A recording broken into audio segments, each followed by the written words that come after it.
داواکاریم ئەوەیە کە ئەم ناحەیە هەڵوەشێنەوە ناوی گەورە و دەیوێرانمان بۆ چییە؟ زیاتر لە 50 کەس لە کەسوکار و خانەوادەکەی شەهیدا بۆ 35 ساڵی کیمیابارانکردنی گوندەکەیان هاتۆتە مۆنومێنتی شەهیدانی سێوسەنان لە سنووری ناوچەی قەرەداغ.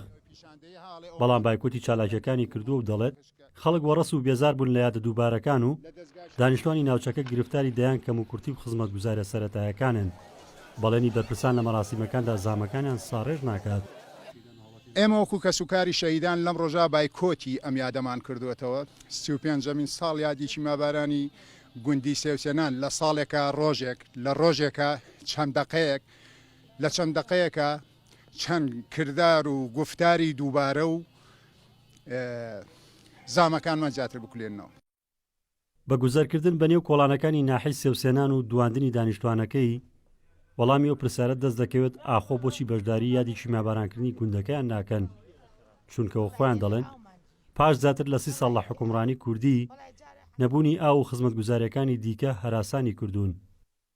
ساڵە ساڵێن یادمان بۆکەنە کورد ئاوەکەمان بۆ دابینکەن یادی چیەکەن یادی درێنە وەڵی شەیدیشی بە قوربان شەیدەکانیش بم کاک ئاوەکەمان بۆ دابیکەن وەڵی ژیانمان نییە لە هاوینان بەخوا گەڕ بووین لەبێ ئاویە بەخوام خوشکێکم دەرمەنیخانە ئەچم لێ مناڵەکانم لێیان شۆرم.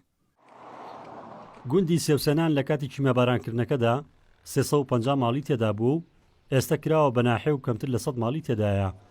گەرچی یادی تایبەت بە کیمیابارانکردنی ناوچەکە بەڕێوەچوو بەڵام هیچ بەرپرسێکی پەیوەندیداری ناحیەکەی لێ نەبوو تا گوێ بە داوای هاوڵاتیان بدات. سێوسێنان ئەوەتەی هەیە 32 بۆ 33 ساڵە لە حکومڕانی کوردیا تا ئێستا بەدەست کێشەی کەم ئاویەوە ناڵێنێ. سێوسێنان بنکەیەکی تەندروستی بۆ دروست کراوە کە ئەو هەموو دەی بەسەرەوەیە وەکو پێویست عیلاجی تیانە. لە سەردەمی دکتۆر ڕێکەوت کە وەزیری تەندروستی بوو ئیسعافێکی بۆ دابین کرا ئیسعافەکە لەبەر تەکەتول و تەکەتولکاری تا ئێستا نەتوانراوە کوڕە شەهیدێک دابنرێ بکرێ بە سایقی ئیسعافەکە ئالەوە خێمەی پیاراوە وەکو پێویست ئیشی پێ ناکرێ. بە کەمتر لە هەفتەیەک دوای کیمیابارانکردنی هەڵەبجا سێوسێنان لە 22 ئازار 1970 بە چەکی شیمیاوی لەلایەن ڕژێمی بەعسەوە بەردومان کرا. هەرەو کات دەست بەجێ 69 هاوڵاتی گیانیان لەدەستدا و لە ڕۆژانی دواتریش گوند و ناوچەکانی دیکەی قەرەداغ بوونە ئامانجی هێرشەکان و لە چوارچێوەی قۆناغی دووەمیان فالدا. لە ماوەی 9 ڕۆژدا سەدان هاوڵاتی شەید و ئەنفال کراون و بە هازارانی دیکەش ئاوارە بوون. ڕزگار جەبار کێنێن ناحەی سێوسەنان.